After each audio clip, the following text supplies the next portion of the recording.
Good morning. Welcome to the world of conscious positive thinking with MJ, where your thoughts become your power and your mindset becomes your compass. MJ is here to guide you through a journey of self-awareness, emotional mastery, and empowered living. Find us on the web at mbradio.us. Want to make Yeah, man. Just feel it. Let it flow. Peace and love in the air, you know. Woke up with the sun on my face. Breathing deep in this holy space. Feeling good, no need to race. The rhythm of life moves at its pace.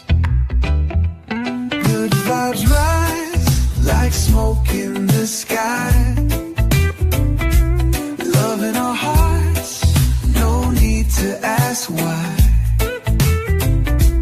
Dance with the trees, sing with the breeze.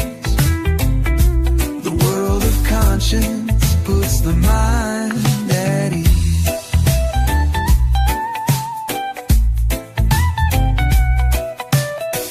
Colors swirl in my open mind. Truth and joy in the thoughts I find. A smile's the cure, a word's the key. Positive thinking sets you free. Good vibes rise like smoke in the sky. Hey, holy macaronis. Welcome. You are right here on Military Broadcast Radio. I am MJ, and today my story is You Hateful Shrew, right here on the World of Conscious Positive Thinking, episode 74, and we are going to get to it. However, we all know what happens when we get to a beautiful moon, and we have to go through the angels first, and then we're going to start talking why there's so much hate. There's a lot of hate energy going around, and just listen. I want you to become aware of the word hate. Yeah, hate.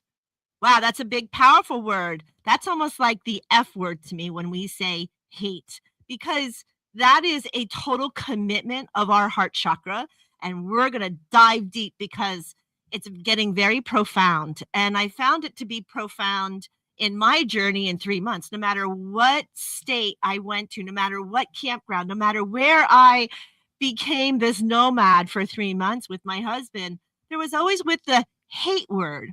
And then when I realized that hate started bleeding into friends and family of just different things, I'm like, wow, that's a powerful word, hate. Wow, I don't know where all that comes from. However, maybe today we're going to figure that out, why there's so much hate. But we need to start with angel. What is our angels trying to tell us today on June the 1st, 2020? My gosh, I can't believe 2026 is going. That fire horse is racing to the freaking finish here, man. That is something. And I'm so happy because my sound team today is Jewel Hunt. You know him from H Train. And I am so happy that he's in our studio today. So maybe he might have some words of wisdom as well sooner or later for 2 hours. But let's get to angel numbers. Here we go. 060126. It is a 6 in an angel number. It's very important time to nurture yourself on all levels. Eating healthy food, drinking apple water, and sleeping well will assist you in maintaining a healthy body. Creating a peaceful ambience will also nourish your soul. The angels recommend bringing harmony to your environment and beautiful flowers and music and crystals. Don't forget the crystals. I know people say they don't work, but they're from Earth. They must work because Earth is our balance. Earth is our frequency. So be careful when we say crystals don't work. Maybe you don't have the right crystal. We'll get to that. Anyway, angel power word today. Woo! Family. It's so fun. Like, I have to laugh because I woke up this morning and I had text upon text all about family and a phone call all about family. Everything was about family this morning. So I find it very funny that, not funny, haha, but funny coinky dinkies that the angel power word today is family. Also, we go into the number 60 today because that is part of that 0601. So 60. Hand over any concerns that you have about your family or your family members. Please know that the angels are around you now, providing extra support, love, and healing. You can also assist the angels by visualizing your family members being surrounded with the colors of pink and green every day. If you have family eruptions, or we're talking about family, go find a unakite. There's your crystal, unakite. Why? Unakite allows from your heart chakra all the way down to your roots, and it balances everything out in harmony, and it allows for anything that's negative to either go around or to be learned at that moment. So I love that those colors are pink and green. Your angel numbers today also contains the number 26. We all know because every Monday we get that number. Angels know that you feel empowered when you feel compassion for others.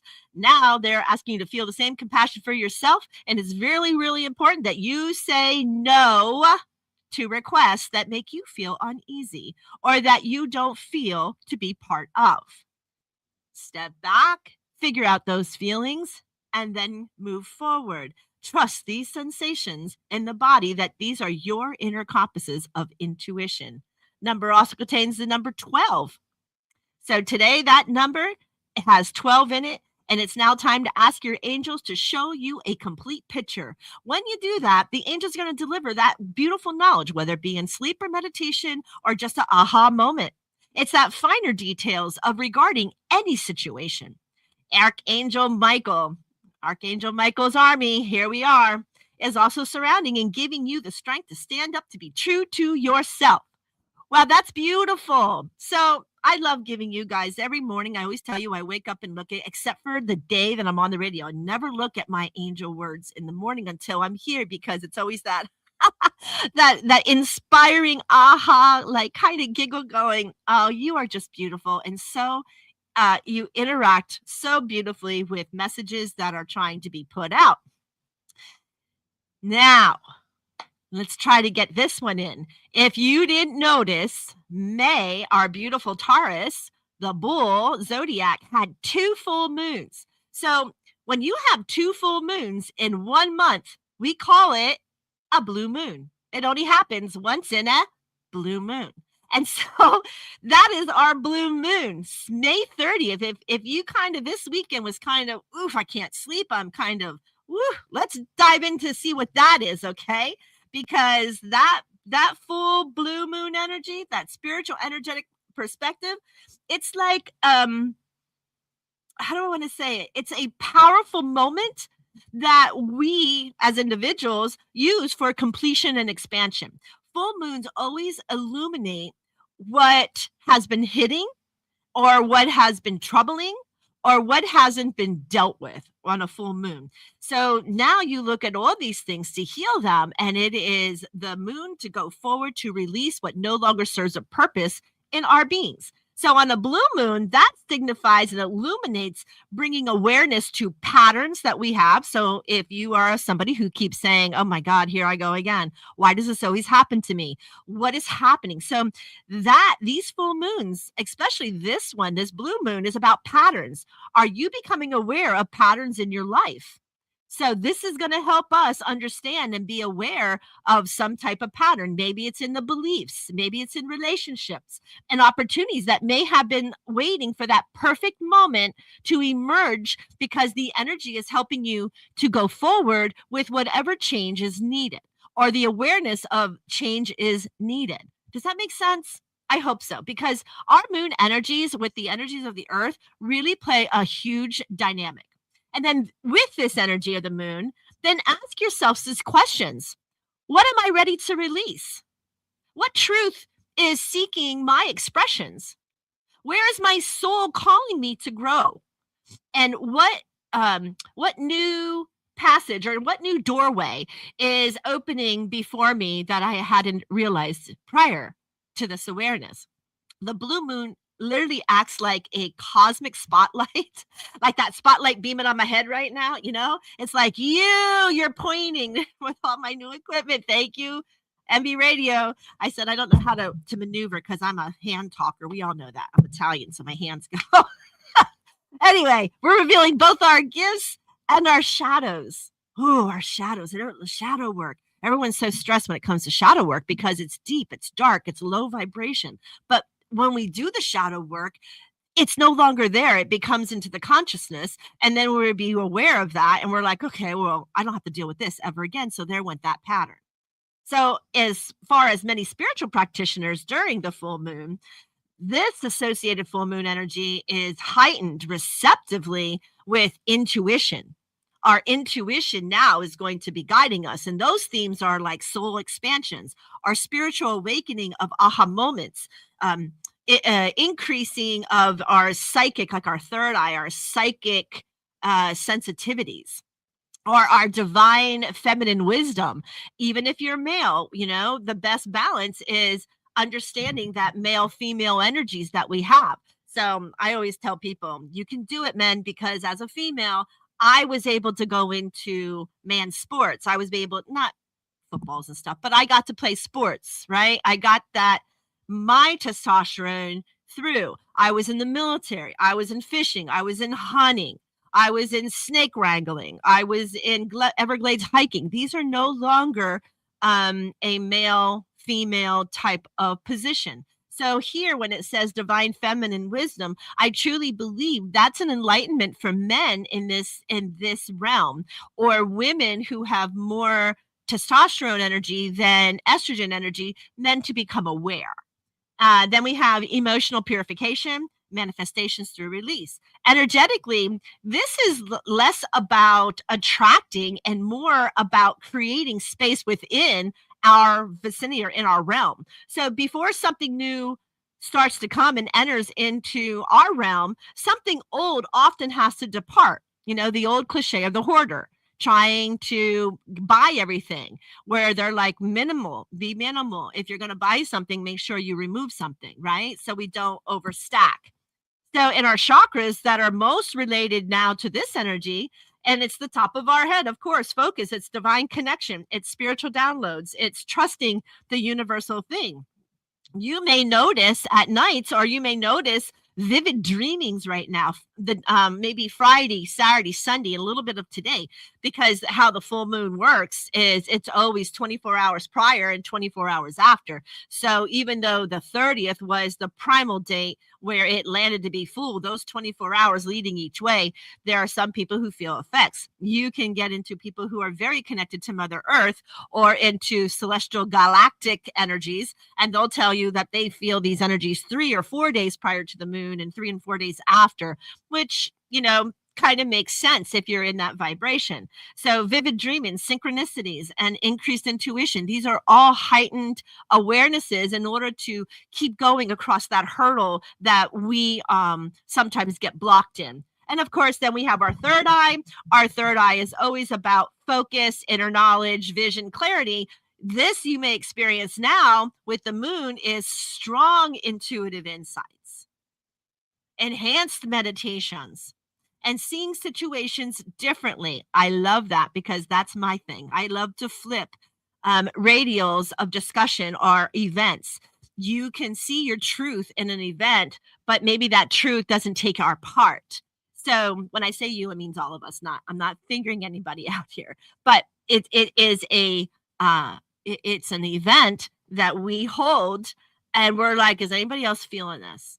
Well, it doesn't really matter, because we are such an individual, just like our fingerprints, that we have to use whatever energies that God gives us, whether it be from Mother Earth, whether it be from the sun, whether it be from the galactics, whether it be from angelic vaults, wherever it is. If it's our time to learn this life lesson, we have to go through it. We welcome it.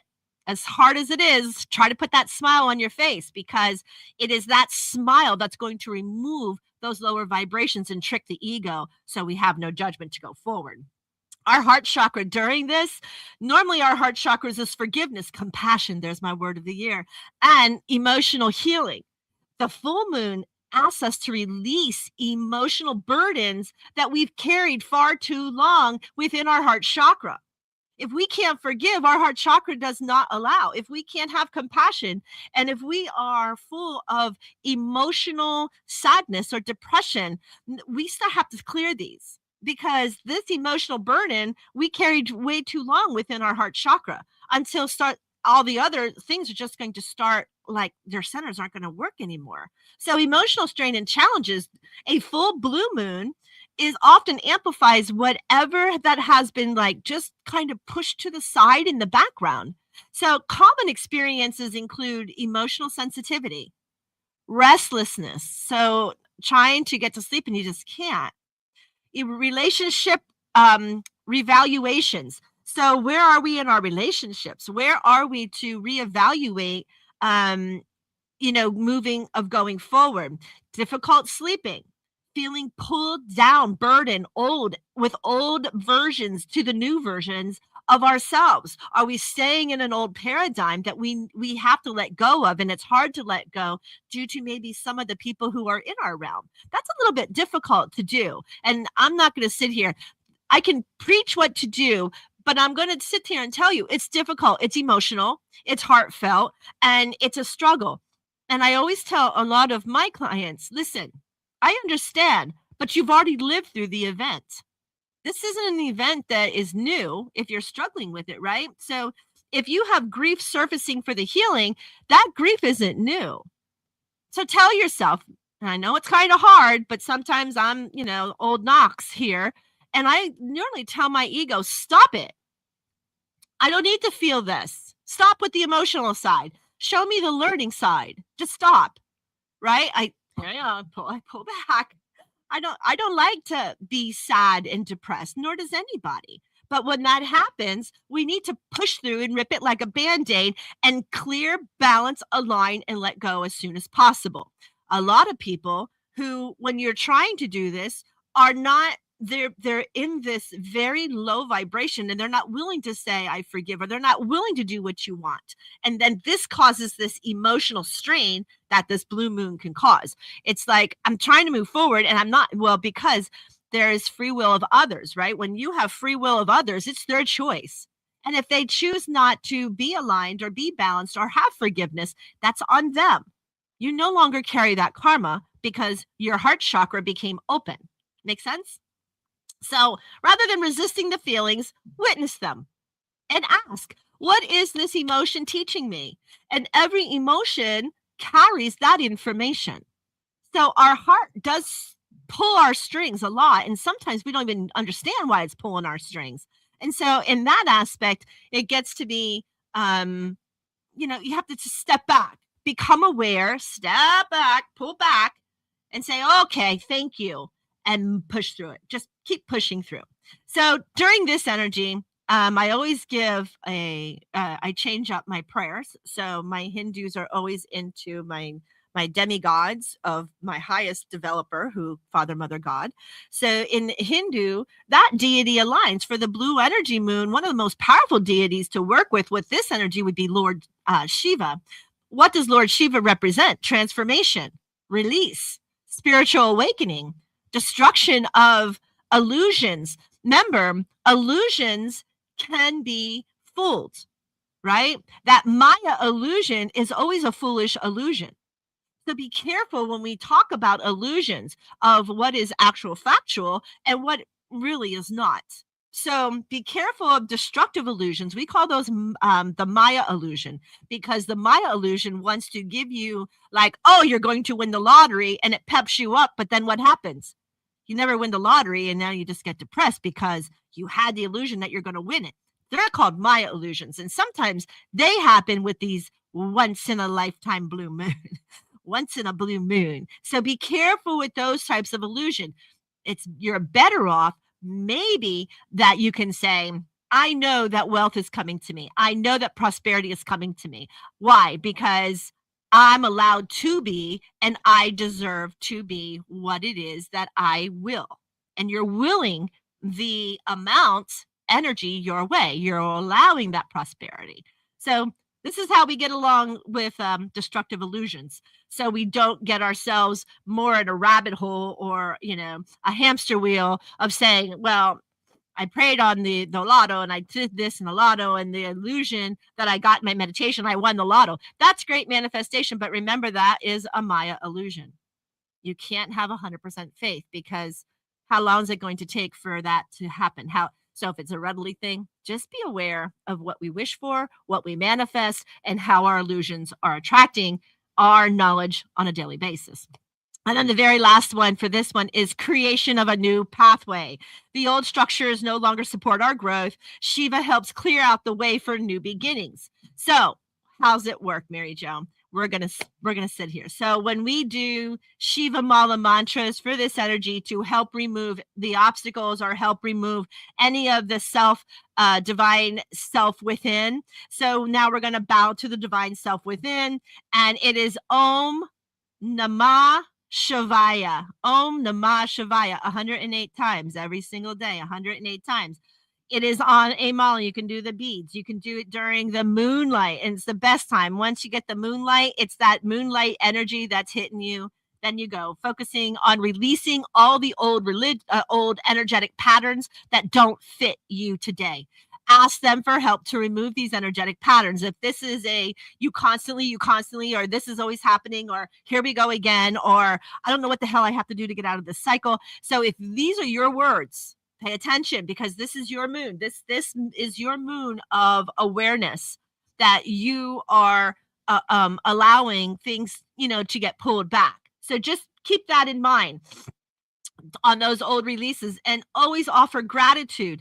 Thank you so much for being the catalyst to teach me this lesson. Thank you so much, Father, Mother, God, for the awareness that I could finally remove this. Thank you, Lord Shiva, for assisting me in the prayers that are taking me that forward relations going forward.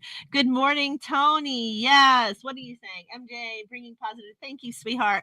Yes, that's one of our DJs here on NBR. He does the Who's Your Mind. I love following him, especially during my college football, because he just plays Penn State so well. Even though he's a Hoosier fan, I get it, but he talks about it, and I love that. So follow Tony on the minds of the Hoosiers. So back to our energies. So new beginnings and our new openings. The blue moon creates a bridge between completion and creation. So potential openings might include new relationships being aligned within your authentic self, new spiritual studies and practices, or career opportunities that reflect your purpose of where your road is to lead you, greater self-worth and confidence within ourselves, healing ancestral patterns, there's the word patterns, right? And deeper trust in our intuition. That gut feeling, that beautiful, good morning, Lulu. It's within our guts, right? You just know. And then when you don't make that gut decision and you find that the decision was made and you're like, I changed my gut decision. Why? That your gut is clairsentient, right? That's your breadbasket. That's your heat of all. That is close to the soul. That's right there. So we try, right? Not you don't, but we try hard our first choice or our first tuition, especially if you understood it to begin with. Don't second guess yourself. Maybe there's a learning life lesson. Maybe there's something else there. Maybe, you're going to meet somebody in going through this journey, or maybe there's a new venue waiting for you, a new beginning for you. There's always so many different possibilities that it's just an amazing thing. So the key message here, release first and then receive second. We're going to release it to receive it. Nature teaches us that a tree must let go of old leaves before new growth appears, right? Follow the tree. We are so similar to a tree with our blueprints. So choosing a reflection of the blue moon, it just reminds us that the rare moon created rare opportunities. What feels like an ending may actually be a sacred beginning or opening for you. So don't ever fear losing of somebody or something. Have the faith that you and God made this to happen, either to understand, to apologize, to forgive, to honor, to release, to become aware, to understand the energies. There's a plethora of reasons why we go through certain events in our life, right? You know, my events, I always end up going back to PTSD. And I want to make something very clear, especially for those of you who are listening on the military channel who are not military. When I talk about PTSD, please understand that does not necessarily have to be a military, a police officer, any first responder. You could have PTSD traumas, right? Because it means that it's a traumatic event, right? And we go through traumatic events, even as children. If a child was severely injured when they were 5 or 6 years old, here you go, a cast iron radiator fell on me, a radiator, I don't know what you call it. But anyway, those big things, right? There was like 400 pounds. And one of those fell. I broke the whole right side of my body. I mean, it was awful. So that alone, so when I see stuff, I had to heal that. So you can do stuff like that, heal these traumatic events, or you remember something of in school, whether you were bullied or really hurt in school, or maybe within a family or a parent or a friend, something that really traumatic hurt you, that you had nightmares over, you kept thinking about it. So these are also, it's time to reflect that, and it's time to start letting them go because you lived through it. I'm really hard sometimes on myself, and I will tell my ego, stop it. I've already lived through it. I just need to heal it. Stop making me emotional with it. So it's okay. Talk to yourself. It'll just make people wonder if you're really crazy. And because I know MJ said, talk to my ego. So I sometimes do. I go, hey, up there, I understand you were trained by man. I want to be trained in my heart by God. I want the I am Christ-like. I want the positive beauty. I want the positive consciousness. So if I have to say I'm sorry, or I have to look at a situation where I believe that I had tried to cover everybody's corner, but I ended up hurting somebody, then I look at it going, did I really hurt you? Or is this a homsakasen? Is this a facing yourself because of truth? So, yeah. Good morning, Janet. So that's what it's going to feel like. So the ending may actually be a sacred opening for you. Trust the clearing. Trust the unfolding. Trust the wisdom of your soul. As the moon shines light upon our earth, may it illuminate the path already waiting within us and within you. Blessings, clarity, and abundance of new beginnings to all of us in this beautiful, beautiful blue moon. So if you're in it, stay in it. Don't give up. If you need help, reach out. You can see it on the screen somewhere there where you can, it's TWOCPT, so you don't have to spell the world of conscious positive thinking out, because that's a lot of words and a lot of typing and a lot of, AI and autocorrect wanting to correct your words. So now you just put TWOCPT, TWOCPT. And you can do it to mbradio.us, or you could do it to @gmail. Either one, it'll get to me sooner or later, and I will help you, and we'll discuss, and we'll go through these.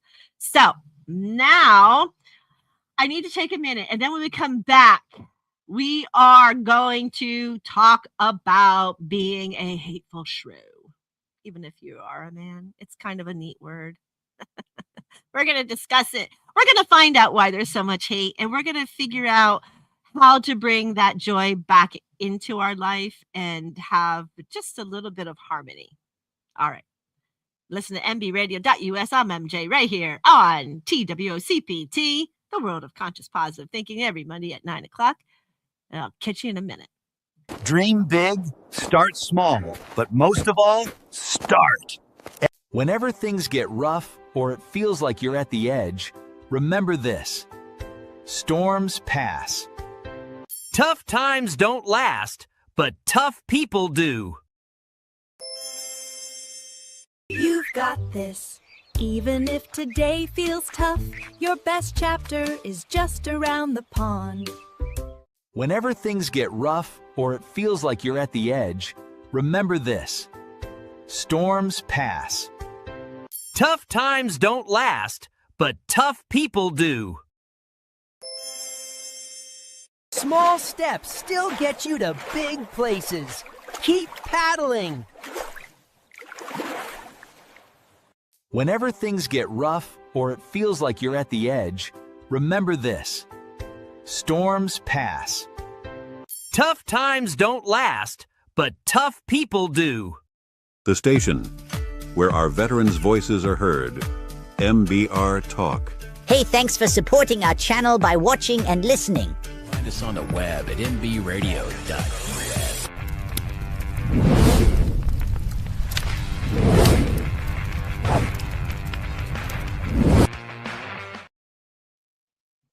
Welcome back. Here we are. Are we ready? You hateful shrew.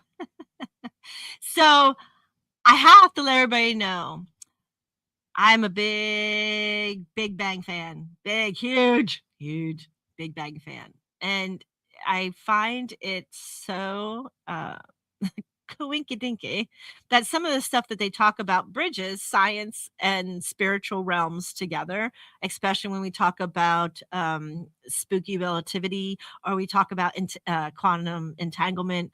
That's just who I am. I love body frequencies to heal, earth frequencies to heal emotion patterns and stuff like this.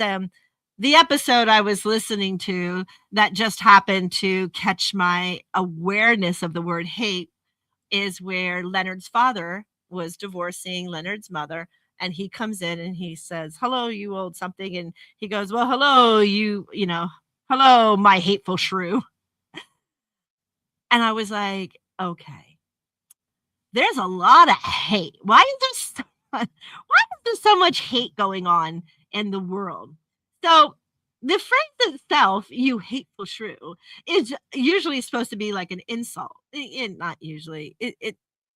I'd say 98% of the time it's made as an insult. And hateful meanings hostility, bitterness, spite, or just an ill will to somebody. Where the shrew just is it's a very old term traditionally used for a woman who is perceived as constantly nagging, scolding, quarrelsome, or ill-tempered. So it's not so much about a woman.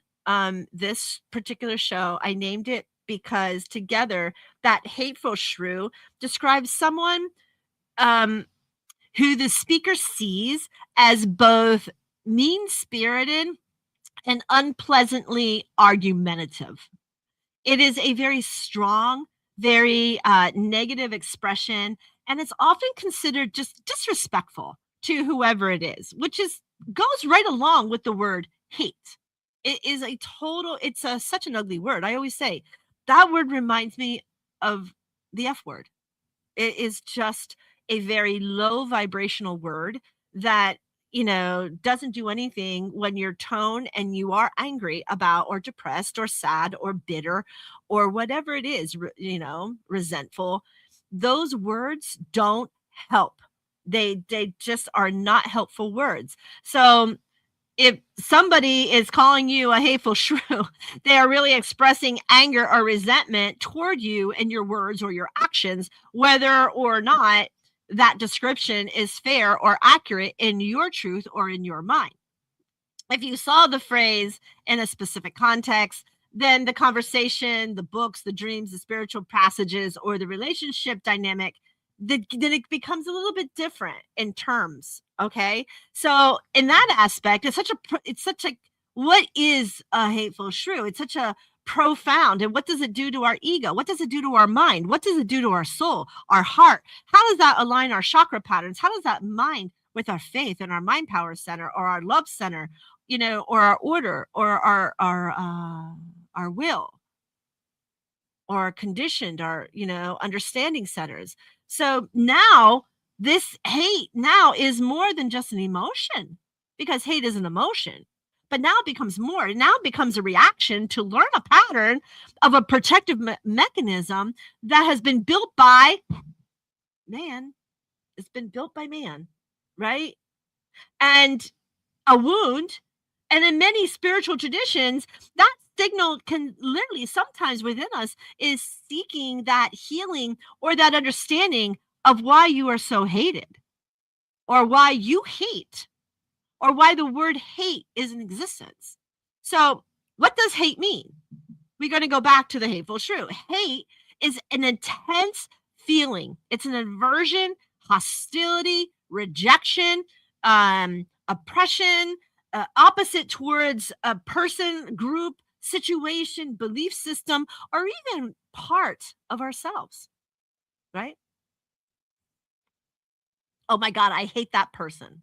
Why? I used to. I used to be, no, I can't stand her. I hate her. I can't stand him. I hate him. I hate that he does, or I hate that she does. Oh my God, I hate that bill passed. Oh my gosh, I hate that you're taking out the penny. Oh, I hate this administration. I hate last administration. I hate that we are in war. I hate that there are military people. I hate that there are people who believe in big pharma. You hear it?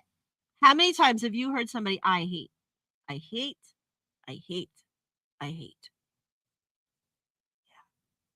At its core, hate often says, I do not want this. This threatens me. This hurts me. This challenges me. It challenges everything I believe in. It challenges what I was taught. And this reminds me of pain. Wow. If you've been paying attention, America 250, paying attention and following the stories that led up to this beautiful battle, I'm going to say beautiful because everything that ends has to have a life of positive, has to show a respect. It has to show that there was an energetics that was a learned event for all. We have to understand. I say have to. You get to. You're allowed to. You don't have to, but you get to. You get to understand where the word hate and where the aggravation comes from. We get to do this. So while love tends to draw us like toward our connections, hate tends to path and push us away from connections. So when you're making a connection, there has to be more love. There, a heart center. There has to be concernment. There has to be, that will for others to bring them in. But when you have hate, there's no connection. It is complete, utter removal. Look at relationships that go through turmoil. They say hate, but it's not hate. It is disgust. It is, I'm over it. It is, I can't deal with this anymore. So their word would be, I just hate her. I hate him. Hate him, hate her, hate who, hate the dog because dog keeps.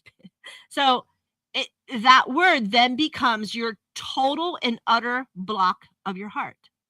It's a hate. We're not to hate, period. I don't care what religion, what denomination you study. There's no hate. I don't care if you're atheist. There's no hate. There's a discernment and there's a dislike. And maybe there's a chance with discernment and dislike that you can balance. But when you utterly hate it, there's no chance. It just is. It's the lowest vibration that doesn't allow anything to build. So where is hate found in our mind centers? In psychology, they'll tell you that hate is not usually a primary emotion. Beneath hate, there's often other things such as fear, grief, shame, betrayal, rejection, helplessness, and unprocessed pain. My lands, what does that sound like, my veteran folks out there, are my active duty on the line people? When you have your own family telling you I hate war and you are on the front line to protect them, there's the grief, there's the shame, there's the betrayal, there's the rejection. And you wonder why veterans come out with PTSD. They have all of these emotions for anger, resentment, and ultimately hate. They're being shamed. They're being grief-stricken. They're being betrayed by their morals that they have been given, their own family. So be aware, be conscious of what you are saying out there, because the people who are fighting for your protection, whether you believe it or not, That St. Michael's army is doing everything to protect you from the people who hate you the most. That's deep. I know. The conscious mind may say, I hate them. The deeper mind may be saying, you hurt me. I was hurt. I felt unsafe. You put me in a bad position. I feel unseen. You never came back to me. I don't know how to process this pain. Right? Deeper minds go deep. Stay out of the hate and go deep. Because in this sense, the hate can be viewed as an emotional armor, not as an emotion of fail. Okay? So sometimes emotions of fails, emotions of armor, these all play a very prominent role. And it is a beautiful thing when all of a sudden our ego or our mind center can then relish that and going, no, that hurt. That wasn't in my head. That was in my heart. That was one of the petals. You lied to me. There's a trust. That's a petal. Constant lying. I can't deal with that. Constant mental abuse, saying negative things. So these are that sense that hate can be viewed as like emotional armor because they put it up. And so that's that word. So hate and the ego, and the ego's role is to maintain the identity and protect what it believes to keep us safe. And we always talk about the ego. There is good ego. I don't want everybody to always say, but ego is really responsible for a lot of our hate. Our ego needs to take a backseat because our ego has been conditioned by man. Man has taught us throughout the generations, throughout the eras, where are you? Are you still back in the baby boomers? Or are you in the rival 20s? Or are you in the, what's the other one? I can't. Ends in 65. I can't remember. It's the baby boomer. And then you get into the traditionals. Then you get into the Gen X's. Then you get the Gen Zers. Then you get the millennials. Then it just goes on, and you can see evolution changing. People don't like change. So there's the hate. I hate that. Why do you hate it? Because it's changing and people just in general don't appreciate change because it might be a difficult thing or it might have to cost them money. People today, unless you have computers, iPhones, and iTablets, well, what about the people who don't have the money to buy them? They're expensive. It becomes a hateful thing. Going back to, it's a hateful shrew, right? Don't like that you're changing.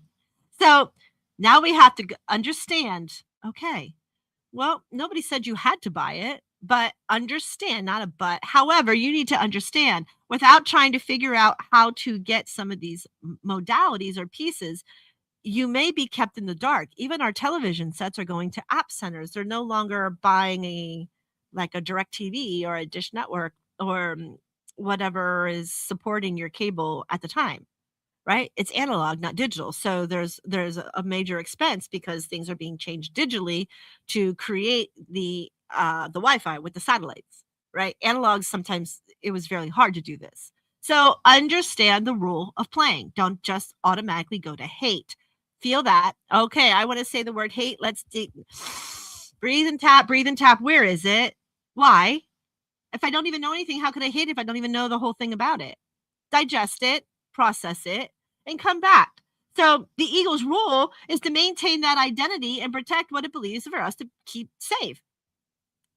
No. Step aside, ego. Step aside. You're not protecting me here, right? I understand, but truly what you're doing is making me suffer. So when the ego feels threatened, it may create judgment. Well, we already know judgment's not good. Separation. Well, if you start separating, that's good for a time to process, but sooner or later, you're going to see each other. How are you going to handle it?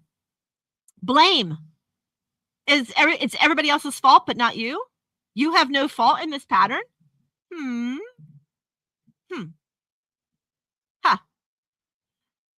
Superiority. Do you have an authoritative complex? Everybody who's of authority or a director or a president or a CEO, you would just naturally hate. Defensiveness. Do you just put up a block before you know the whole story? Where are you when our ego feels threatened? Find that to the core, because the ego often divides reality into right and wrong, us and them, and good and bad. Well, if we don't have a healed mind, can you see how all of a sudden we're dwarfing at it's everybody else's fault, not mine? But you're angry and you're the hate one. So if you're hating and you're angry, where are these fingers going? Where you're pointing all these fingers at blaming and, at everybody else. It's on you. It's on you if you feel that hate. If it doesn't feel good, you step away from the conversation or you move out from the event or the activity or whatever you're processing. Then you don't have to feel that, right? You already know that energy. It's not good. I don't like this event energy. We remove. It is the easiest thing in life to remove yourself. There's something called FOMO out there, that new word, fear of missing out. They call it FOMO. So that can play a really heavy effect on somebody's persona if they are that person who always feels like they have to know. I was the why girl. Why? Everything was why. I couldn't get over the why. I had to know where, what happened. Still today, I understand it now. I understand why I had to do it here. I get it. But I didn't understand it then. It was really, really hard for me to understand that. So for me, I always let down my guards, right? I would like to know where that information came from. I would like to know when that's going to happen. I would like to know where is it going to be. All of these different things are incredibly difficult if you're a why girl, because you're going to get trapped within right, wrong, us, them, good, bad. You're like, wait. And it happens. It does. It happens a lot, especially when you're a why person. Normally in a why person, you're looking for solutions. Normally in a why person, you're trying to balance every radio or every path or every journey that could have an explanation. In other words, if it's in the negative, we twist it to the positive. We're always trying to find the conscious positive way of thinking. So we're trying to find that interpretation. And that's where it comes off. And so when these divisions become rigid, hate can emerge, because it will be then, not but, it's because then the ego says, I must protect myself from what I perceive as a threat. Sometimes it's right. And sometimes it's just feeling an energy that's like, oh, there's that energy, and not even allowing us to discuss what it is, because the ego put that block up. That's why I'm telling you, if you know somewhere that something isn't right, open it. Open door number 1 if you know that. What's here? Oh, no. I've already dealt with you. Open door number 2. What is this? Yeah, no. I already found a solution for that one, so just move that one away. Door number 3. Oh, what is this? This looks scary. Yeah, I'm just going to shut it. And you skip it. And you go back to the other doors that you've already know the energy, because it's common to you. That whether it's a narcissistic pattern, whether it's an abuse pattern, whether it is a nonverbal pattern that you grew up in, it's going to take you there because your mind was conditioned by man of trust. Parents, teachers, counselors, right? They were people you trust who molded you who you are. So this doesn't make the ego evil. The ego, it's not evil. It is a learned procession of conditioned. So it means that the ego is attempting to survive using the tools it has been brought to learn or taught. If you listen to my show for 74 episodes, you'll hear me say man, human man, is the cause of our emotional burdens.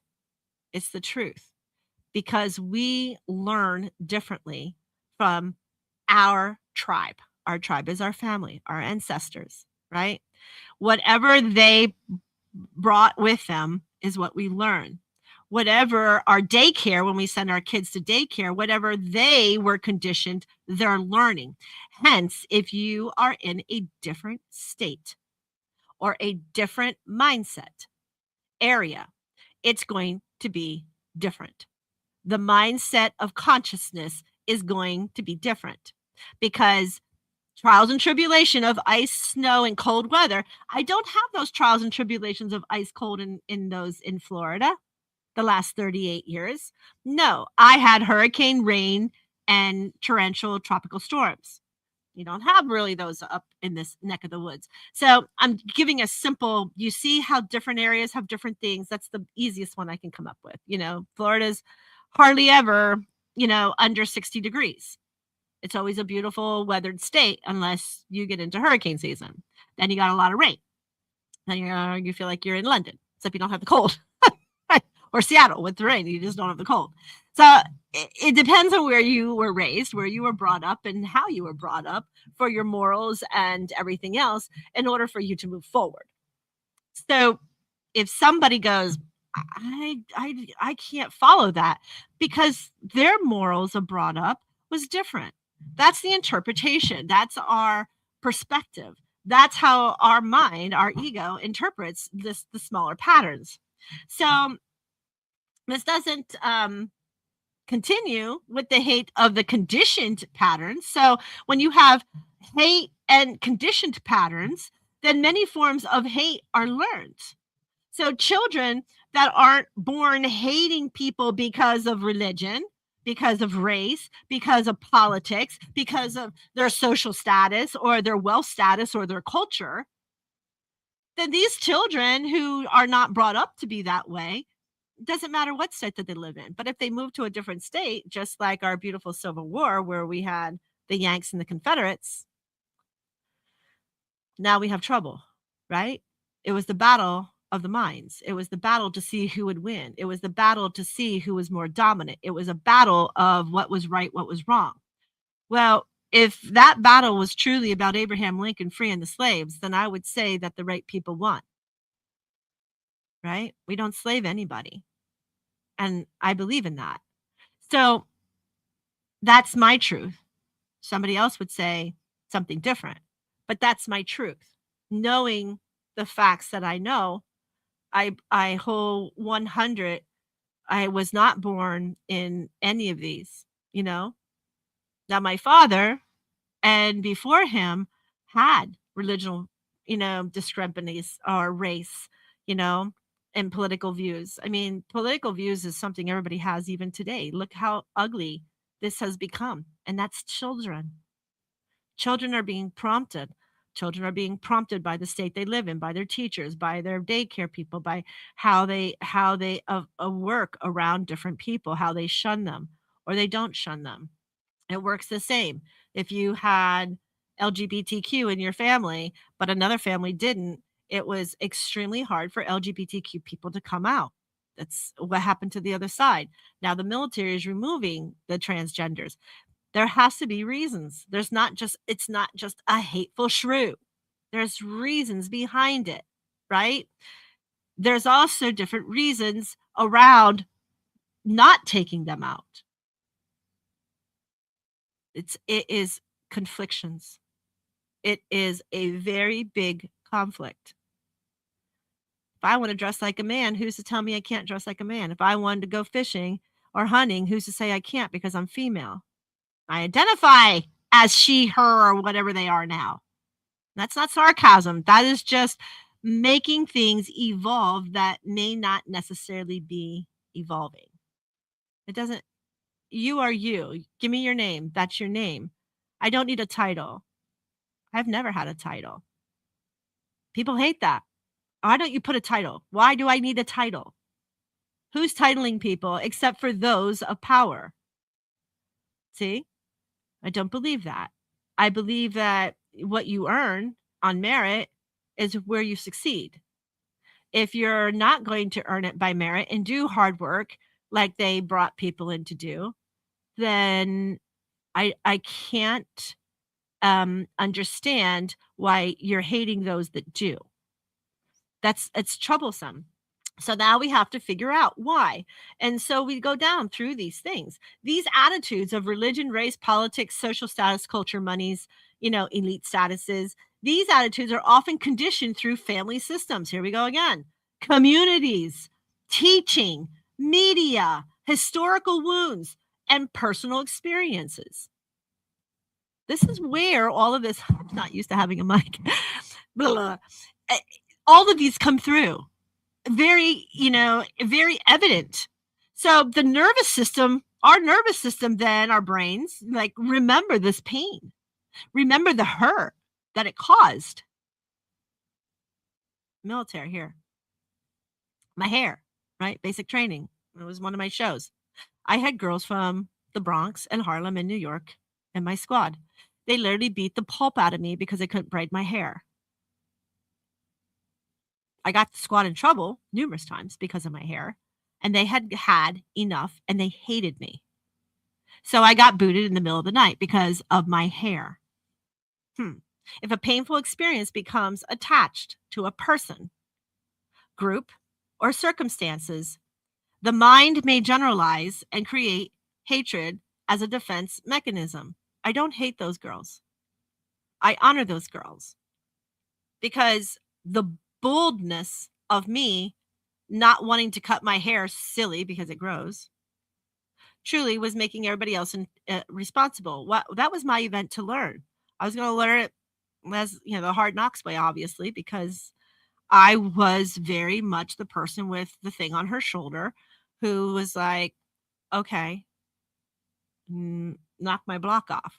I dare you. That was who I used to be. And I honor her because she had the strength to live through some of the most traumatic times of her life. I love her for that. I love that she got her ass kicked because she was wrong. Does that make sense?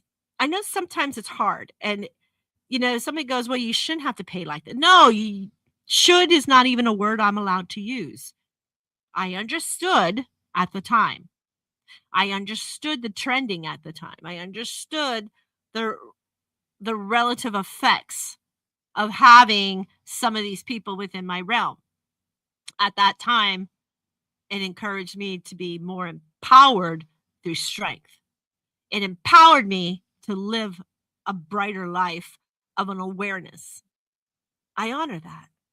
So those girls that I used to hate because they beat me, I honoring them. When you start hating people, you start to be aware that they caused you the trouble to think in a different way. They caused you the trouble to honor a different way of thinking. They have already given you these things. So that hate is ego being forced not to want to balance or align that hate.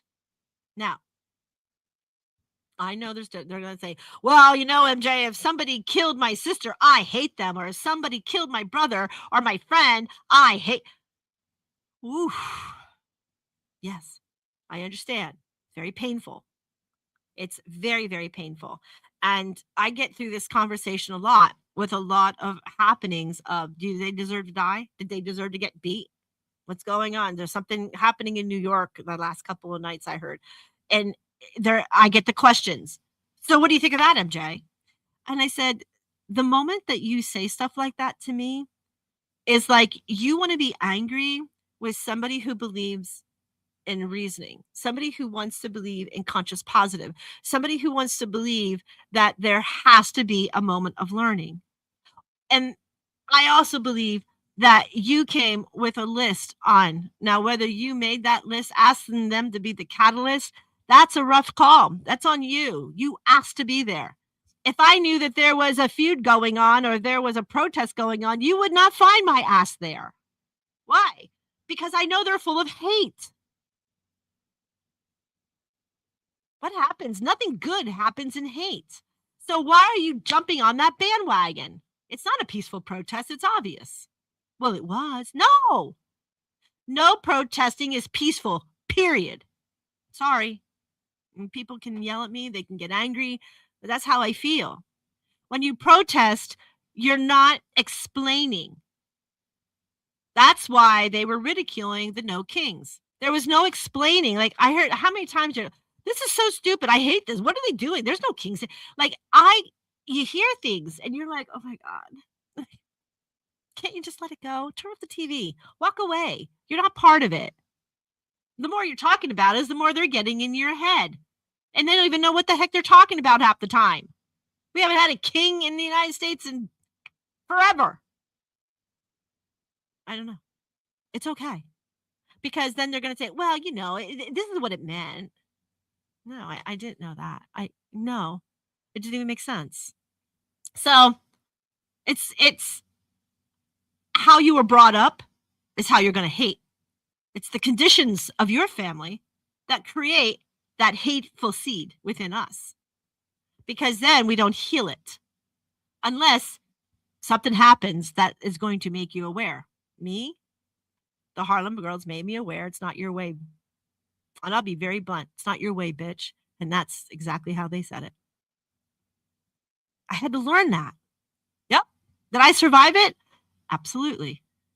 Did I want to go back and live it again? No. I had to learn the hard way. Hard knocks. Right? It's simple. Cut your hair off. Bam. How easy was that? Well, now I hear there's not a hair requirement thing in the military, but it's been so lackadaisical. Anyway, hate in the spiritual realm. So many spiritual traditions view hate as a state of separation. You have lost God. Father, forgive me. I've lost my way. Father, forgive them. They have lost their way. I know you hear that if you go to church or if you go to religious practices. Father, forgive me. I've lost my way. Ho'oponopono is another one. All right. The Polynesian or Tahitian in Hawaii is Ho'oponopono. That's another realm. And that realm is another beautiful realm. It is, Father, I'm sorry, dear Father, I'm sorry. Please forgive me. I'm thankful and I love you. They're the 5 things of Ho'oponopono. So it goes right back into the spiritual realm of the hate. You don't hate. Ho'oponopono removes that. Forgive me, Father. My emotions got me. My ego got into me. So not separation normally from God alone, but through some traditional teachings. That's where the hate spirals.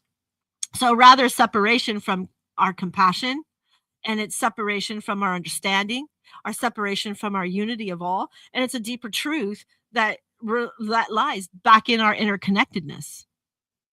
Hate. But if it's never fixed, it'll still seed. It'll still grow. It'll still manifest like cancer. Hate is a cancer. Cancer is an emotional illness, most time caused by hate, most time caused by that lower vibration on. Your body core frequency is now below 48 hertz to have cancer. Bad emotional illness. Very bad. And yes, it does suck. You see, cancer sucks, but emotional of hate sucks worse because it's going to lead you into these diseases. Anytime your body core frequency is lower than a 48 hertz, you are going to have some type of severe illness or severe disease. We need to keep that body frequency in our core higher. So in Christianity, hate is often seen as the opposite of love. In Buddhism, hatred is literally considered one of the 3 poisons that cloud our wisdom. In Hindu teachings, in the traditions, hatred then is considered one of the 3 poisons as well, except hatred in Hindu is often understood as arising from ignorance of our true divine nature. Across many different traditions, the teaching is remarkably just similar. When consciousness contracts into fear, separation grows. But when consciousness explains into understanding, that hatred softens, right? Because you're getting the facts. You're not getting a social media post that is made to spark your ego for hatred. It's made to do it. Politics are made for you to be divisional. They just are. Listen to their preaching. Listen to their statements. Look at what you're watching. It's made to get a nerve. What's your nerve? Where did it explode? Where did you light it? Right? The Democrats will say Republicans just aren't listening. They throw it, they ignore our demands. Are your demands ridiculous? Have they opened our borders to cause 40 million people like IRGC and Somalians who are taking the taxpayers' monies and fraudulently destroying the United States? Walking in our prime cities, New York City, LA, DC, it was disgusting for the last, 20 years. Disgusting. Hate arised. This is from hate. It's not from anything else. It is doing what somebody else wants to do in a purposeful plan not to create a balance. Yeah. It's sad. It's a sad state of affairs that we have lost our heart chakra. We have lost compassion. We have lost understanding, and we literally have lost education. Our educational system is so bad. We are at the bottom in the world for all kind of technicals, electronics. We are so busy in the last administrations in the last 20 years to remove books, and remove people and remove dates like Christopher Columbus because there was hate. You didn't learn anything. If you're removing it, you didn't learn it. Because if you learned it, you don't have to remove it. It stands as a remembrance going, man, that was a bad time. It's kind of like the castles with the medievals, right? You see the torture chambers. Well, we don't do it anymore, but they're there to remind the people who didn't live through it. Would you like to be that? No. Well, then there's your learning. But if we remove it, the hate continues. So the chakras, when we have hate, let's start associating the hate into the chakras so that when you start feeling the word hate coming out of your mouth, or you are acknowledging a hateful something or other, now let's figure this part out. Hate can affect several different energy cycles and centers in our body. When hate affects our root chakra is fear and survival wounds. I am not safe. That's the hate. It's you have fear of surviving and you're not safe. So now you hate where you're at. You hate what you're doing. You hate. Get it? So we move to our solar plexus, which is the yellow, our breadbasket. That's power, control, anger, and identity. I must defend myself. Chakra centers, the inability to give or receive love freely due to pain. My heart is closed.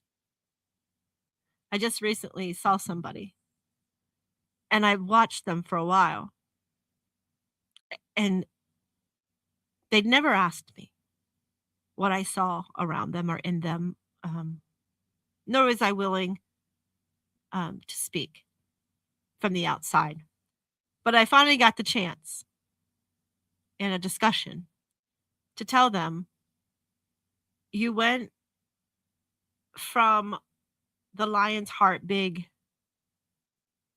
to the Tin Man with no heart.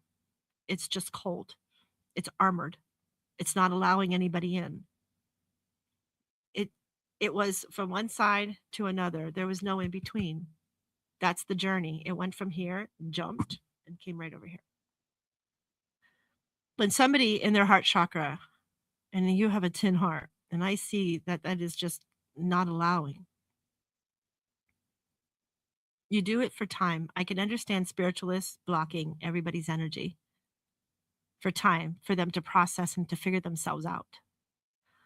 But day after day after day after day after day, and for years on end, that you still see it. This is a problem. This is a very, very, very big problem. And we need to handle that problem. That's in our heart. Many energetic practitioners observe that hatred often begins with fear in the lower chakras, like our root ones, our root twos, our sacral ones, our sacral twos. So these become the fear in those lower chakras, and then they eventually harden into a closed or tinned heart. That's a lot. That's a lot to have to do. So then how is that hate going to ever be healed? That's the next question. So healing hate doesn't necessarily mean approving harmful behaviors. So compassion is not permission. Forgiveness is not forgetting. And healing begins by asking, what pain is underneath this feeling? What fear is asking to be seen, or what wound is seeking acknowledgement of being healed? So that journey then has to include then awareness, because if these are what your questions would need to be, they really do. They need to be these questions. What pain is underneath my feeling? And what is the fear that is being asked of me? And then the wound is seeking acknowledgement. So when I have these three, now I have to sit my awareness, my understanding, my compassion, my release, my love, and my spiritual perspective. Well, in my awareness, it must recognize the emotion without denying it. No matter how difficult, maybe it is on me. Maybe that's how it worked.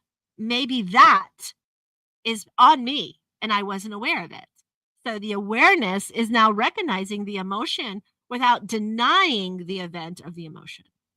Even if I caused it intentionally or intentionally.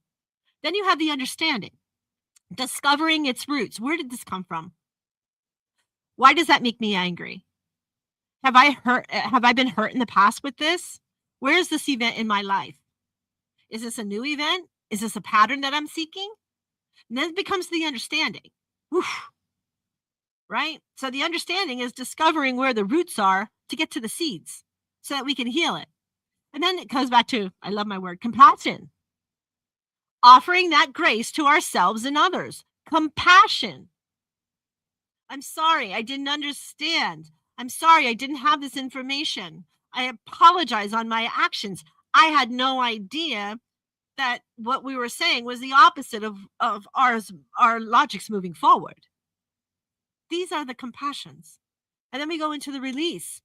Choosing not to let the wound define our future, right?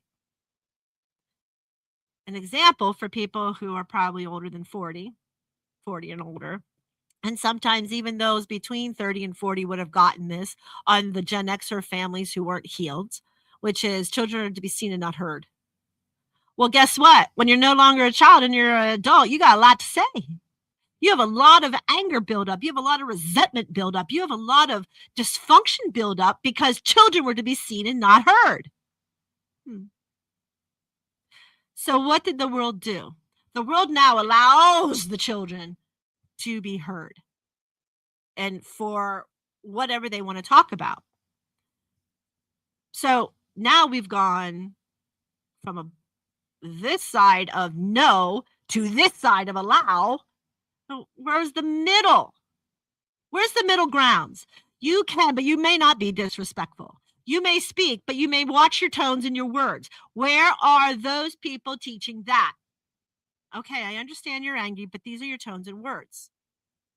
Are you sure you want to say, I hate that person, I hate your teacher, I hate this, I hate the school, I hate math, I hate daycare, I hate, like, these are kids. Where did they learn the word hate? Let's put it back there. Somebody taught them that word. Was it the parents? I don't know. Compassion. Offering the grace to ourselves and others. Releasing. Choose to let that wound define our future. We're choosing not to allow that. I understand. Thank you for the learning. This is not going to happen. And we remove ourselves. And then we have love. Not as a feeling first, but as a practice. Ooh, but. Mary Jo. Not love is not as a feeling. However, it's used as a practice. Love can only mean 1/3. Love is love. Love is love. No, I love my brother. No, love like I love my mother. No, love is love. Love is love.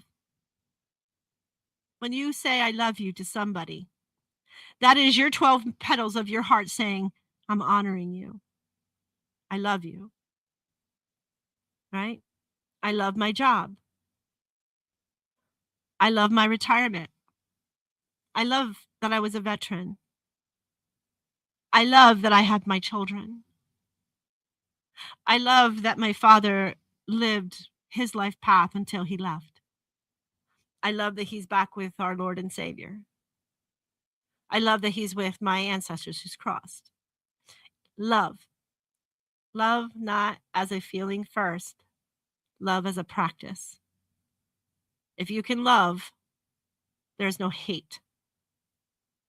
There's discernment and there's questions, but there's not hate. Love is very important. Many spiritual teachers suggest that hate is not the opposite of love. Indifference is. Right?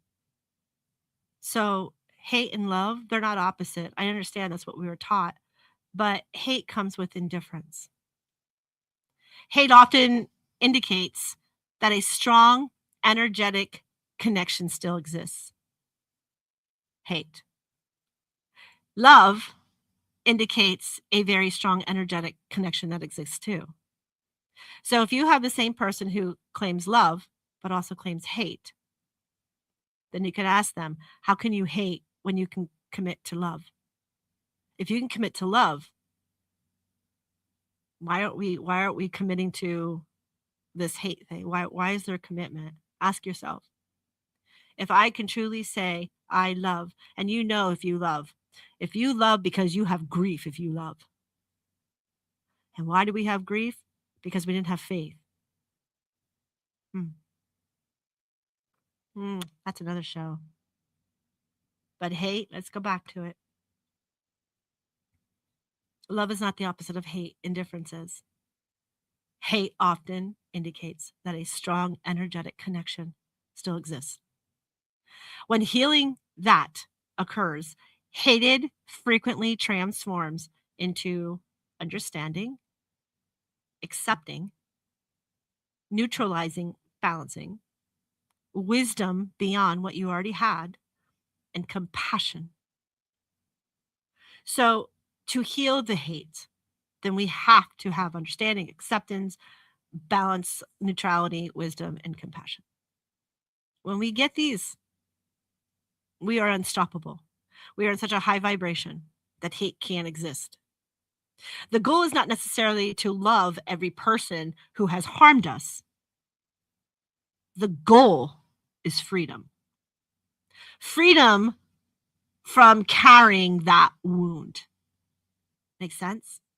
Right? You've been hurt. Our hurt to our ego automatically creates the ego of hate. We have to step back. If we have that word, where's our understanding? Where's our acceptance? Where's our balance, alignment, neutrality? Where's our wisdom? And where's our compassion? Step back. I do it a lot. Even with my own family reunions coming up, right? Here's the big summer. How many times do we talk about this? Understanding, acceptance, neutrality, wisdom, and compassion. I make my decision for those who have removed me as a friend because they can't understand who I am anymore. Or those who don't like me, just speak my truth. That's okay. Or for me, who tries to explain what they're saying isn't truth. And that's the problem. People don't want to be told that's not the truth. But why do I want to be told to listen to something that's false? See the balance? You can hate something because I'm telling you it's not true and you want it to be true. But if you hate me because I'm telling you that's not true, these are the congressional libraries. This is what was said. There are, what do they call that? Stenographers? It's typed. It's an inversion of evolving in this lifetime. And maybe there are more 40-year-olds and up in the world that can't align with this, or maybe it's plausible that we've allowed so many different realms of belief systems that there's too much for our nervous systems to settle in. I'm going to say it that way. Again, the goal is not necessarily to love every person who has harmed us. The goal is freedom, and freedom from carrying that wound, freedom for allowing another person's actions to dictate our inner state. We call that face yourself, Hamsaka-san. Face yourself. Face it. If I get angry because you said something, it's on me. If you said something and I have discernment and I can understand to show you something, where is your acceptance of understanding that maybe your words are not true? Or maybe your words were muffled, whoever you got your information from. It all perceives down into hate. What you watch on TV, mainstream media, social medias, the headlines are call to actions. They are meant to hit your psyche, mentalities, egos. Be aware of it. Once you're aware of it, pay no mind. Step back. Do your own work. Don't be a lazy citizen of the United States. Nobody wants that. Do due diligence. Be proud. Be proud. Right? Freedom to live from the heart rather than from the injury. When we look at our injuries, our veterans, it reminds us what we gave, and it reminds us that those people who hate the military, or who hate what we did, or we hate what we did, or we don't understand. But you had the choice. If you're a veteran who hates your administration, or you hate that there is the Iran going on, or you either A, never have been on a line, or two, you don't understand why you were on the line. You either joined the military, not understanding that you could be part of St. Michael's Army and defending those in our country, man, and God. I know it's really hard to believe and understand, especially for those who are so painfully hurt. But it is the truth. It doesn't matter who your administration is. Man, country, God. And we do the morals, right? We honor, we the people, our preamble, our constitutions. So we don't have to have the hate. Somebody says, well, the hate, look at the hate, you're killing Iranians. No, we went after and targeted different things. Be aware of the processes. Don't be a hater. Open up your eyes and look. Don't be so closed into social medias. Please. It's if you could hate somebody you don't even know, then you could have a dark soul. It's just how it is. To be that much hate on a daily, look at the people who have this much hate. They don't have them. They're not affected monetarily. They're not being affected by X, Y, and Z. They're still living the life that they live. They still have the money. They're still doing stuff, but they hate. I have to laugh because I'm like, do you hear yourself? Do you really hear yourself? Hating is not fixing. It never will fix it. Hating keeps you suffering. Hating keeps you mournful, in grief, in sadness, in depression, and anxiety, and stress. It keeps you in a lower vibration. And guess what that lower vibration then does to your health? That's right. High blood pressures. Your organs go down. You start be on meds for depression. And now those meds are creating problems in your inner organs, your somatic systems. Understand you can heal hate, because hate was given to you as a concept. Hate. It was conditioned in your mind centers. It was conditioned of who you were brought up within the circles, your area, your family, your community, your state, your region, your nationals, your internationals. All of this created this division. Fight it. Work above it to the highest level of love in your heart. You can do it. So, as a reflection, what's my reflection? A question that is often used in my counseling is, what would this hatred teach me if it could speak? What was it going to teach me? Sometimes the answer is setting of boundaries, acknowledging the pain, taking your part, being aware of your part. Father, forgive me, I've lost my way. Grieve what was lost. Learn your self-worth. Reclaim your voice for the child who says you're to be seen, not heard. And open your heart again. Allow your heart to open. People say, no, I don't want to be hurt. Well, you are hurting yourself. When you close your heart, you're hurting yourself. I had to learn that. I didn't want to be hurt anymore. I closed my heart, made a man wall. Thank God for Ozzy, who said he's going to knock it down. He only knocked it down to then have to teach me more lessons about man and female. But he did. Taught me a lot. And when I can be that open to understand, then I can be in that awareness. If I can't process and find a small hiccup of where I could change my own thought processes and my own thinking and my own awareness, I tend to back away. I be that, setting my boundaries, going, I don't have FOMO. I could care less if I'm there or not. But I love to honor people. So if you have an event and there's not an honoring for those people, then don't expect them to have a highest admiration either. Because you've left them out. That's a heart chakra.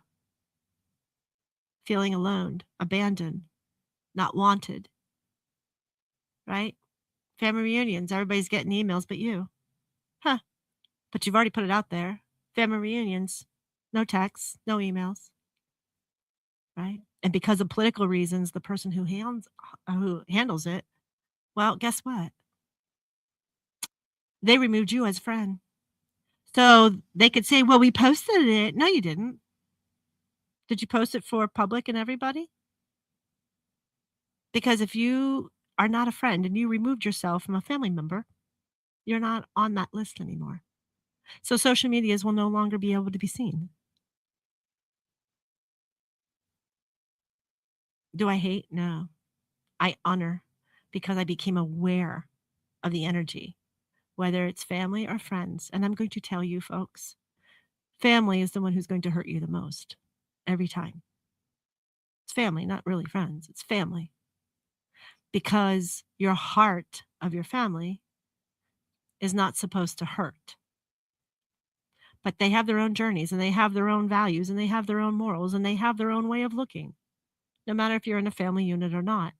So if you have a family who does things like this, they're unhealed.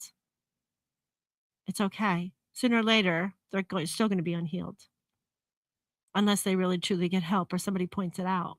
But if you pat them on the back and say it's okay, and you walk away and don't actually help them learn a lesson of life or introduce them to a different perspective, then what happens?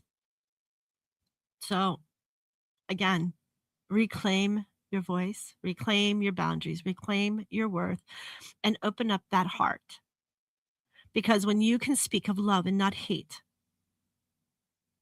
the world is your oyster, and you're that beautiful pearl. So every time the word hate comes out of your mouth, become aware and say, wait, I'm discerned. I dislike, I don't hate. Because every time I use that word, it blackens my heart. And I'm about love. I'm about peace and laughter and happiness. But if people can't get over themselves, I don't need to suffer with it. I don't have to be there. It's a shame, but I don't have to be. It's okay. And I now can do that. Smiles and awe. It's not my place. It's not my time. Thank you, God, for my awareness. Thank you, God, for allowing me to get over that. Grief hurts. Grief will always hurt. And the lessons that we learned and the energy that was once fueled hate often becomes wisdom, discernment, strength, and compassion.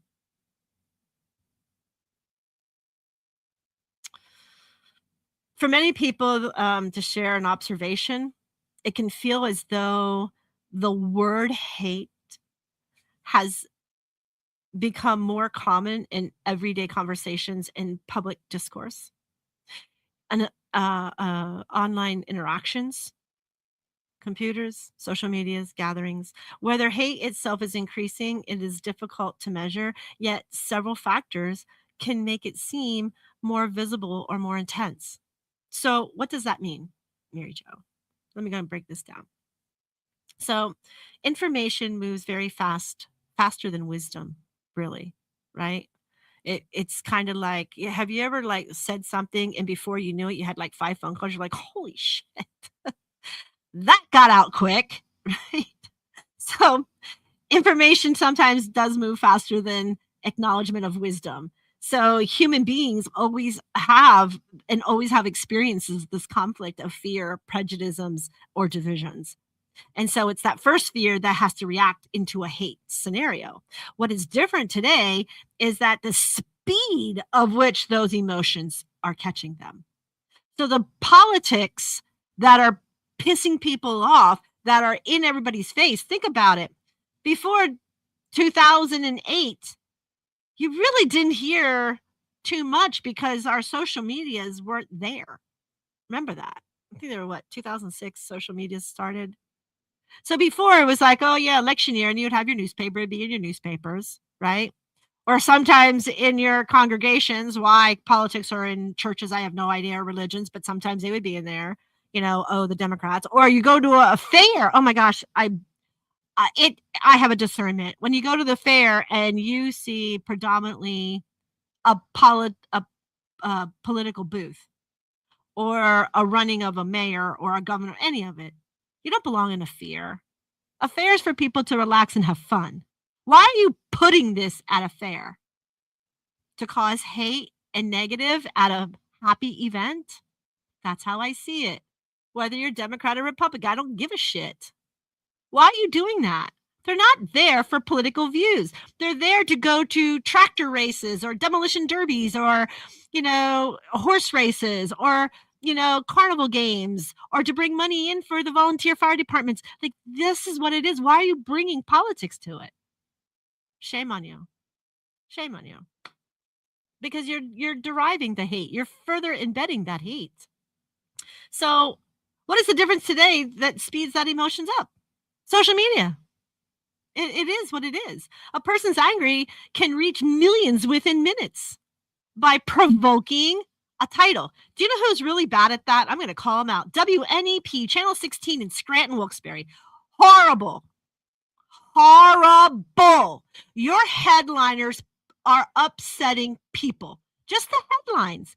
And I constantly write to the editor, why can't you make a headline more balanced? Why can't you create a happy twofold area? Pennsylvania is a Democratic state. Only because of Philadelphia and Pittsburgh. Other than that, it'd be a Republican state. Either way, I don't give a shit. As long as you have morals and compass of love. I don't care who you are. But that's not what it is. When you have people like Governor Shapiro, that's not quite what we got, right? We have somebody, and I don't care who you are, Republican or Democrat, there's fraud in all of it. And I'm glad that the fraud is being captured. And I hope that everybody becomes aware of why things are the way they are. Not hate, become aware and going, okay, let's figure out now who our commissioners are going to be or who the people leading up going into this is going to be. Do a little bit more due diligence, not just political affiliation. That might help sometimes. That's why sometimes being an independent is a better choice, right? Who is the best to suit my needs? That's what democracy is. That's what we, the people, 250 years ago, we get to have a voice. And our voice gets to have it. But if we lose, then we're good sportsmen about it and say, okay, well, in 4 years, I get to vote again. And the people who lost, they get to vote again and encourage those other people to say, listen, this is how I see this. Can you help me? How do you see this? Not argumentative and calling people maggots and dummies and ignorance and all these other hateful, shrew words. No. So now every time I see somebody who puts those types of things, hello, my hateful shrew. How are you today? Is that what you want me to do? Because I can do it. But and then I'll laugh just like that with that little sarcastic laugh because it'll be, I look like Ursula in The Little Mermaid. You poor unfortunate soul in need. But that's where it gets to. Think about it. How many days, months, weeks are you going to complain and be angry, hateful, and ugly? Hurting yourself because the rest of the people are just going on living. Said your point, make your peace, move on. Keep moving. Asking questions. A person's angry who reaches these, then it's outrage that receives that more attention than understanding. And then there's fear that then often travels faster than that compassion can even keep up. This is why we have the energies that we have. As a result, we get exposed for far more expressions of hostility and previous generationals of ever that has been witnessed. We're the product. Gen Xers, Gen Zers, millennials, we're the product of the dysfunction of our world. We are. Take our place. Create the love, the balance back. Stop being the sheep and following that hatred. Stop. That's all it is. People are carrying unresolved pain, and it's increasing in their hate. Many individuals are navigating financial stress. And now they want to blame somebody and they want to hate them because they could not have put themselves in this financial stress. It has to be somebody else. Not that your education, not that what you were doing in your path at the time that you chose that path may not be working for you today. But you want to blame somebody. Loss and grief. Well, loss and grief, you can't blame God for losing people. Man has been lost every day of every life of every second of every time this earth turns. There is loss of life. It is the way it is. You cannot hate that. It is the way it is. A death is caused, and we wrote it. No matter what, believe that has faith. There's a reason. Maybe we can't understand the reason because we don't have faith. But faith and hate do not go together. Pick one. Certainty about the future. Well, if you are stuck in a roadblock and you're not sure about anything about where you're going and you're going down in a rabbit hole, then I suggest you get help. Figure it out. A friend, a family, a counselor, a spiritualist, a priest, somebody, an HR person, maybe one of the director counselors at school, helping you move forward. Social isolation. I'm just not going to talk to anybody. I'm going to stay in my room. I'm going to turn off all social medias. I'm going to turn off the TVs. I'm not going to do anything. Okay. Humans are not made to be alone. Humans were made to interact. So now you're cutting off a human existence because of the hatred that you can't balance. Be mindful of your social isolation. I love the people who all of a sudden you don't see them on Facebook because they put themselves inactive. And then you realize they're not inactive. They unfriended you because of your belief systems. So underminingly, what are they doing? Sounds like a kindergarten. You're not my friend no more because you don't like what I like. And you took my red crayon and I want my red crayon. Is that what that is? Yeah, I was being sarcastic. I'm sorry. Because people just aren't healed and you got to learn to heal it. You really do. And of course, the last is many people are navigating through family divisions. Yes. Big time. Because the belief systems don't match. You taught me one thing and you're saying another. How does that work? How does this possibly work? I can't understand it. So pain that is not processed can become anger. And anger that is not understood can become resentment. Resentment, then, that is repetitively reinforced, can become hatred. If you constantly are doing it, it's becoming that nickel-plated hatred. Often what appears to be hate is suffering looking for a target. I'm mad, I'm pissed off, I'm angry, I'm full of hate, I'm full of sadness, I'm full of this. And so I need someone to blame it on, and I'm going to pick you today. I'm going to pick you, and I'm going to hate you today because somebody needs to be, I need to get.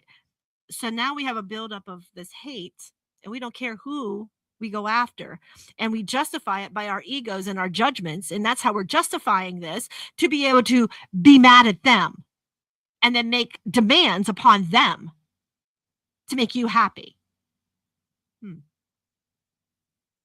What are we doing? What are we thinking about? Are you hearing? Are you listening? Are you becoming aware? Are you observing this? Higher consciousness, higher vibration brings higher consciousness of love, of kindness, of balance, of awareness, of understanding, of compassion.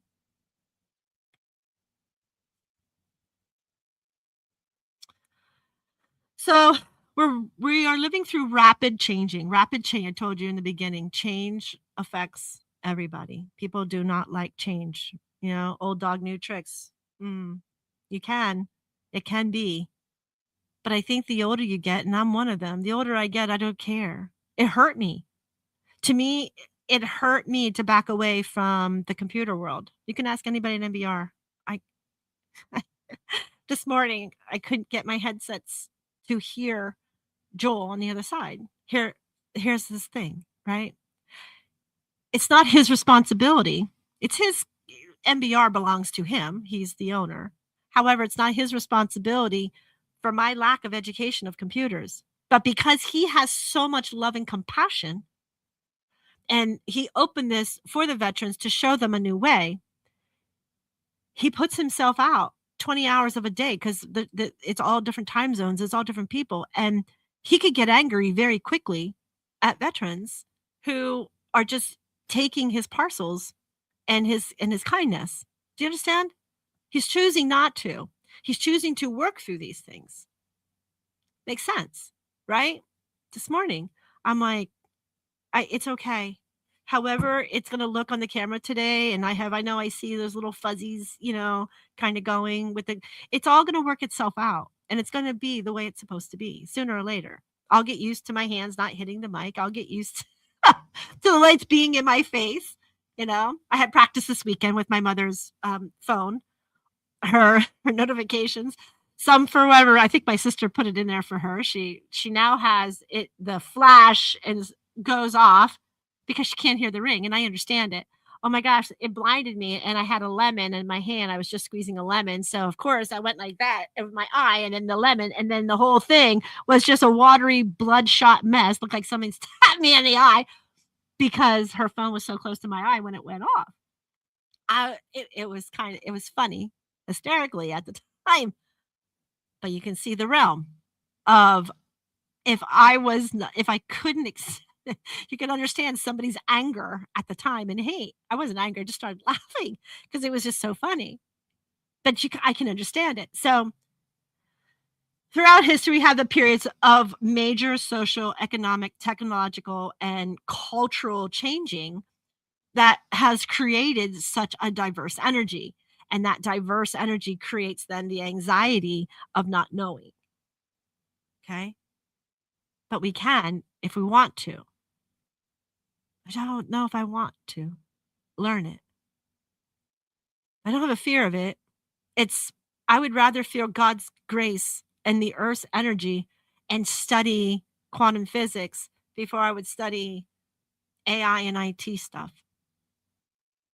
Isn't that sad? Maybe for some, but for me, I feel freedom. I feel free because I get home and I saw my husband this weekend after I didn't see him. He's angry. He goes, look at this. He's all in the TV. I was like, How's that affecting you? That's all I said. How's that affecting you? You're not there. You're not in New Jersey. You're your sister. Well, okay. Well, maybe they're seeing it. It's not affecting you. Right now, where it's taking place, they're not near. I understand your heart because you're a family, but you're really going in deep. How many of you have watched the news and went in deep like that? There it is, right? When people feel uncertain, then we often seek certainty. We have to find certainty. We have to feel safe. We have to feel safe. Really, it's the word safe. When we feel safe and we don't have all these others, negatives, our lower vibrations, then we just feel love. It's the only ultimate reason for our existence. So when people feel fearful, they may then become more attached to identities or belief systems or groups when they become associated into social peering. Today's world, people go into social, but then they get hooked up because of media and all the other things, and then they get in these debacles and they stop doing social, right? It's happening because we haven't become aware of what we say, how we say, or our boundaries. Not saying that you can't be a Democrat. I'm not saying you can't be a Republican. And I'm not saying you can't be independent. I'm not saying that. I'm talking about the words hate versus love, right? And where it comes from and why we have this emotion. That's what I'm trying to talk to you about. And it's the vision of overall. So this can create an us versus them scenario when we want to split. And then mentally, that deepens that division. So then the human nervous system becomes now this overloading of energetic powers. And then the human brain was not designed to process all these problems for the entire world, every hour of every day of every second. You are being forced with it because you choose to not just step away. Step away. If something is happening on the other side of the world and our American troops are there, we observe it. Be the observer without speaking. I'm being the observer. If I don't understand, I'm going to go and I'm going to learn it. I'm not going to look on social medias. I'm not going to look on these things because they're not the truth. You never know what the truth is. Oh, well, it's a really good. I love when people tell me the Wall Street Journal. Okay. Just for anybody who doesn't know out there what you're reading, if you are a Wall Street journalist, the Wall Street Journal was generally written for grade levels 11 and 12 for college and professional reading levels. So if you're reading the Wall Street Journal, you're reading only on 11th or 12th grade level. If you are reading the New York Times, you're reading a 10th to a 12th grade level. If you're reading your hometown papers, your hometown newspapers, or your hometown advisory boards, guess what, folks? You're only mentally reading a 6th to 8th grade level reading. Period. And it's going to keep you in that period. Why? Because it is governed by the proximity of systems and stems of your audience sizes, your geographic locations, and your reach, and your depth of your topic of coverage to allow those who are from a lower learning group to the most highest learning group. So the Wall Street Journal doesn't want anybody in a lower reading group to read their newspaper because they can't understand it. It's only was made through, I can't remember the word. Let me look at, so the Wall Street Journal uses Flesch-Kincaid Index to gauge the readability. So if you did not graduate, you'll have a very hard time with the Wall Street Journal. Are you segregating? Are they segregating people? I would say no. Wherever your learning exists is where it needs to be. So if the Wall Street Journal really wanted something out there for everybody to be able to read and understand and know, they will not write it in 11th or 12th grade mindset of grammar. They'll write it in a 6th to 8th grade mindset standard. Make sense? But they won't, because it's Wall Street Journal. So they like to use words to confuse. And it's proven. I'm not saying anything you don't know. People get mad when I say it, but it's the truth. You can look on all your other forums and how many times that they have been sued because of defamation, because they're trying to use big words for the elites to understand, but not necessarily those who are not so scholastic. Make sense? It was a thought process when I was going through. But anyway, the human brain does not design to process the problems of the entire world every second of every day. And that is where you go through now the problem. So sometimes for people who are constantly on podcasts on a daily basis talking about the government, you can see why they have heart attacks. You can see why they have strokes. You can see why they have hypertension. You can see why their health is failing them out of nowhere, right? Constant exposure to conflict can leave people feeling defensive, exhausted, reactive, and cynical. When that nervous system remains inactivated for long periods of time, compassion becomes harder than to access. So for spiritual traditions of teaching the collective consciousness reflects the inner conditions of the individual. So when fear grows, separation grows. When separation grows, judgment grows. When judgment grows, compassion diminishes, and so does love. From the perspective, collective hatred is not merely a social problem. It's also a spiritual signal to be aware of. It invites humanity to ask itself, what are you afraid of? What are we afraid of? What have we forgotten about ourselves and the others? And what wounds have not been healed within us and others? A collective cannot be healed by force. It is healed through millions of individual choices. Speak differently. Your words carry energy, and your words carry your source. Practice compassion without losing discernment. Compassion does not require agreeing. I'm going to say it again. Compassion does not require agreements or agreeing. You can understand someone's humanity while rejecting harmful actions of their humanities, whether their voice tones, whatever. Compassion asks, what pain might be underneath this behavior? Discernment asks, what boundaries do I need here? Both are necessary with the anger of the energies of the world at the moment. Healing personal wounds. Collective healing begins with personal healing.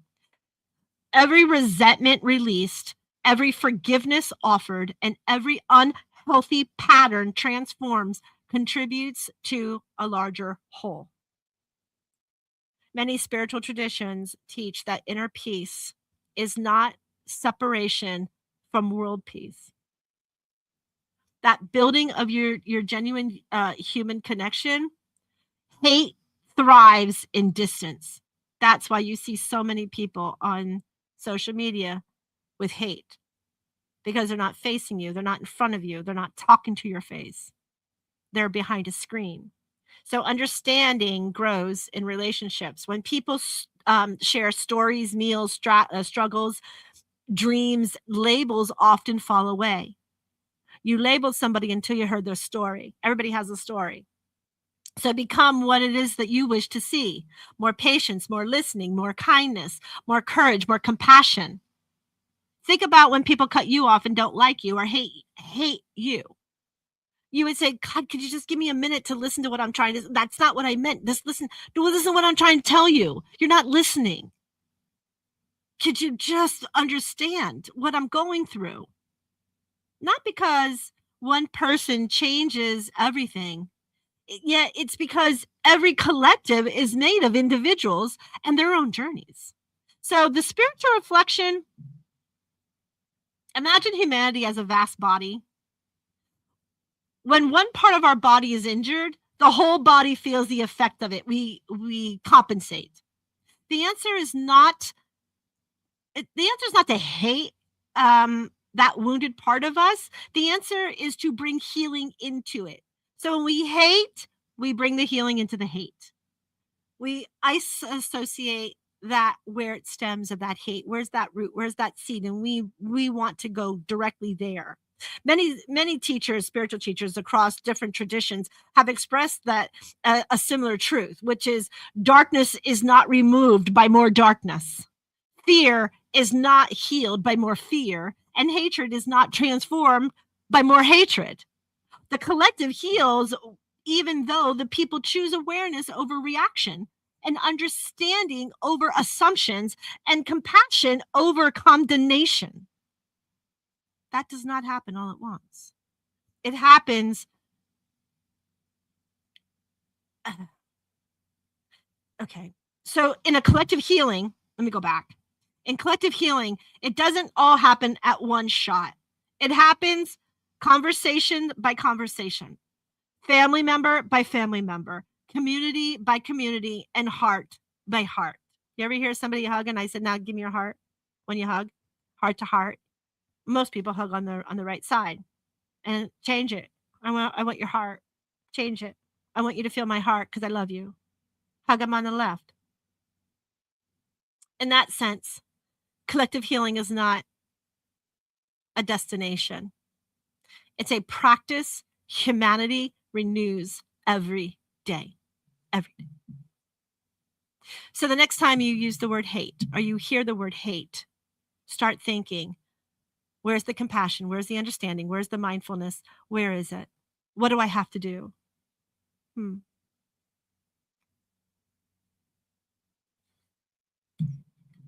gonna leave on that.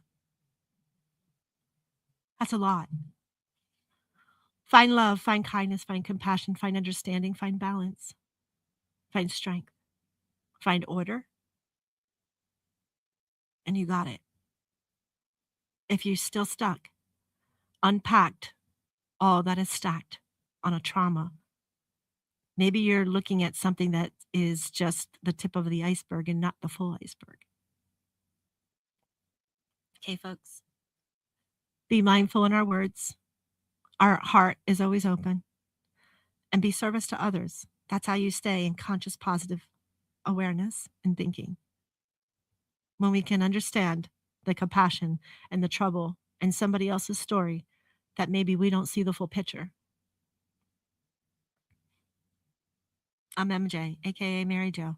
I'm right here on the World of Conscious Positive Thinking on mbradio.us.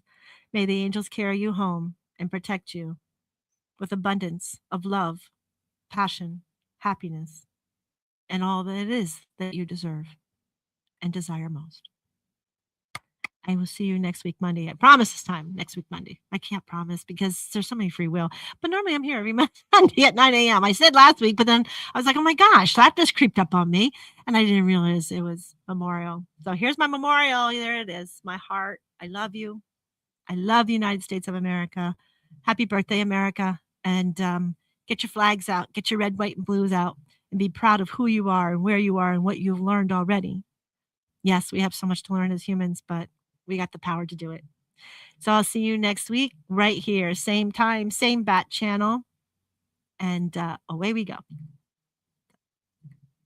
Ladies and gentlemen, thank you for tuning in to Military Broadcast Radio.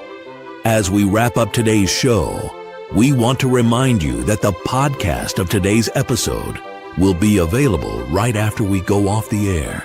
So if you missed any part of the show or want to listen again, be sure to check it out. And remember, we're here to support and honor our veterans.